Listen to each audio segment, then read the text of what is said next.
Lumpenproletariat. In Marxist theory, the lumpenproletariat is the underclass devoid of class consciousness. Karl Marx and Friedrich Engels coined the word in the 1840s and used it to refer to the unthinked lower strata of society exploited by reactionary and counter-revolutionary forces, particularly in the context of the revolutions of 1847-48.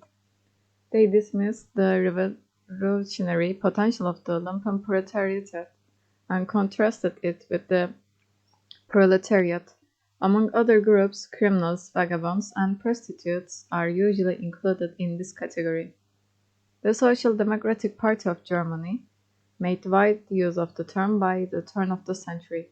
Vladimir Lenin and Leon Trotsky followed Marx's arguments and dismissed the revolutionary potential of the group, while Mao Zedong argued that proper leadership could utilize it.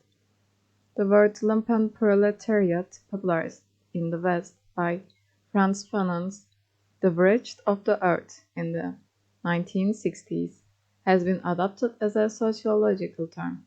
However, what some consider to be its vagueness and its history as a term of abuse has led to some criticism.